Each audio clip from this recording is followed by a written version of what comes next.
This is happening in Harare. Wow, it's real, guys. It is real. In November 2017, something extraordinary happened in Zimbabwe. Armoured vehicles are patrolling the streets of the Zimbabwean capital Harare this afternoon after the army declared overnight that it was taking control of the country. Robert Mugabe, a man who had ruled the country for 37 years, was removed from power. But this wasn't your typical military coup, at least not officially. We wish to make it abundantly clear that this is not a military takeover of government. The military elite insisted it wasn't a coup, while the people celebrated like it was a revolution, and the world just quietly watching. Today, almost 10 years later, the biggest question worth asking is, did anything really change? This is the story of Zimbabwe's 2017 coup and what it taught us about the military's true role in the country's politics. To understand the coup of 2017, you need to understand Robert Mugabe, the man it removed and the system he had built. Robert Mugabe began as a revolutionary. In the 1960s, he was imprisoned for opposing the Rhodesian white minority government. After his release, he joined the liberation struggle from Mozambique, becoming the face of the Zimbabwe African National Union. This is the voice of Zimbabwe. We want full and unfettered democracy. Down with the racist constitution, down with the dirty elections. In 1980, Zimbabwe gained independence through a negotiated settlement at the Lancaster House Conference. Robert Mugabe's party won a landslide victory in the first democratic elections, and he became prime minister, then later president, promising reconciliation and education for all. And for a while, he delivered. Zimbabwe had one of the highest literacy rates in Africa. Land reform was postponed in favor of economic stability, and Mugabe was soon praised as a Pan-African icon. But soon, that all began to change. I would like to pay tribute to our comrades in arms, the instructors from the Democratic People's Republic of Korea.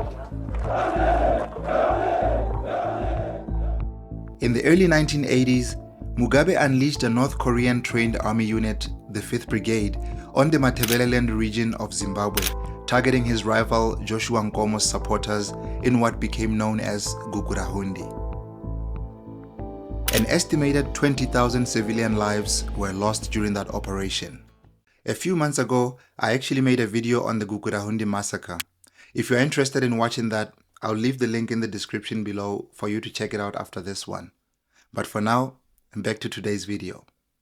By the 1990s, Mugabe's government faced economic decline, corruption, and rising opposition. In 2000, facing a constitutional referendum he was about to lose, Mugabe launched a violent land reform program, seizing white-owned farms. Western sanctions followed, and inflation spiraled. By 2008, Zimbabwe had one of the highest inflation rates in world history, over 79 billion%.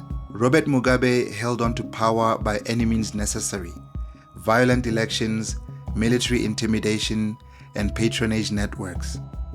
But in his final years, a new crisis had emerged, and that was the looming succession battle. Despite his failing health, Robert Mugabe initially refused to name a successor, creating a vacuum filled by two powerful factions. One faction, known as the G40 or Generation 40, was led by younger politicians loyal to the First Lady, Grace Mugabe. Her ambition was no secret. She positioned herself to succeed her husband, leveraging state media and youth rallies. The other faction was Lacoste, named after the crocodile. This was the nickname of Emmerson Mnangagwa, the veteran vice president and longtime Mugabe ally. Backed by the military, war veterans, and ZANU-PF's old guard, Mnangagwa represented continuity with the liberation movement. Robert Mugabe favored his wife, Grace, and on November 6, 2017, he fired Mnangagwa and accused him of disloyalty. Mnangagwa fled the country, and within days, the military would take action, not to protect democracy, but to defend its place within the state. On November 13, 2017, the commander of the Zimbabwe Defense Forces, General Constantino Chiwenga, issued a chilling warning.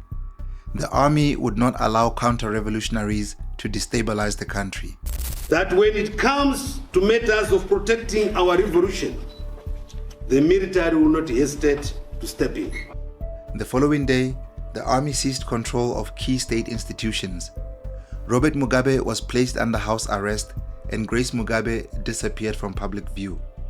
General Chiwenga went on national television surrounded by several generals and assured the public that this is not a military takeover. It was, of course, a military takeover, and everyone played along. The African Union, SADC, China, and even the opposition.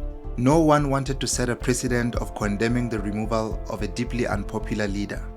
The military coup was carefully managed to look like a people's revolution.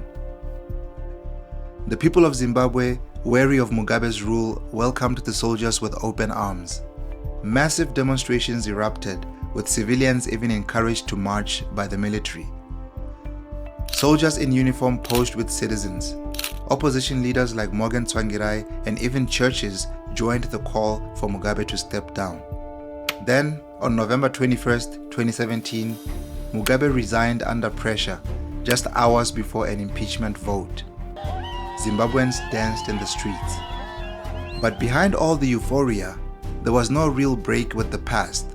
Mnangagwa, the man who had helped build the Mugabe regime, returned from exile to be sworn in as president. And thus, the crocodile had risen.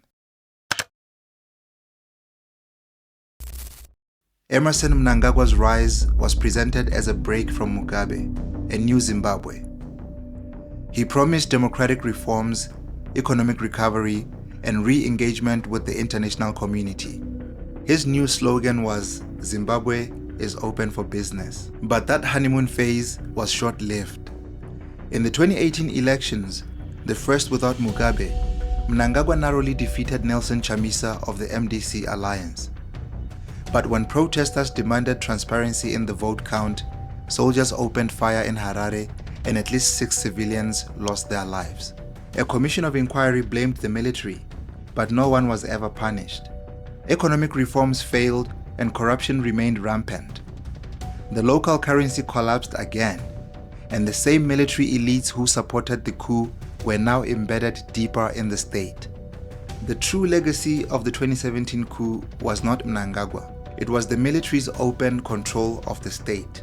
Following that coup, key military figures were rewarded. General Chiwenga became the vice president. Air Marshal Perence Shiri became Minister of Agriculture.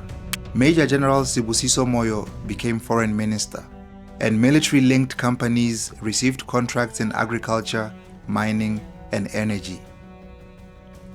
The Command Agriculture Program alone received billions of dollars, much of it unaccounted for, as revealed by the Auditor General.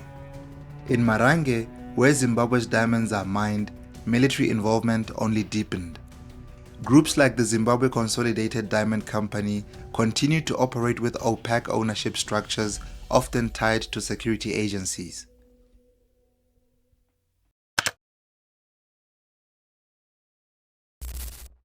Today, Zimbabwe faces a crisis that's both political and existential. Inflation, poverty, and mass youth unemployment. Elections in 2023 were again tainted by allegations of rigging, voter roll manipulation, and intimidation. The opposition, which is fragmented and suppressed, has little space to operate. The promised reforms have not yet materialized, and the military's role remains entrenched. This is what analysts call military capture, where the army doesn't just support the regime, but becomes the regime itself. The 2017 coup was not a clean break. It was a reshuffle within the ruling elite, a sort of palace coup dressed in the language of revolution. It taught us that in Zimbabwe, Political power does not rest in elections or institutions or even popular will. It rests in the military. The same force that brought Mugabe to power sustained his rule and then removed him when he became inconvenient. But the tragedy of Zimbabwe is not just that one man ruled for too long. It's that his departure did not free the nation. It only confirmed who really holds true power. And until that changes, every election, every new president, and every promise of reform will just be a mere rehearsal of the past. This is Zimbabwe.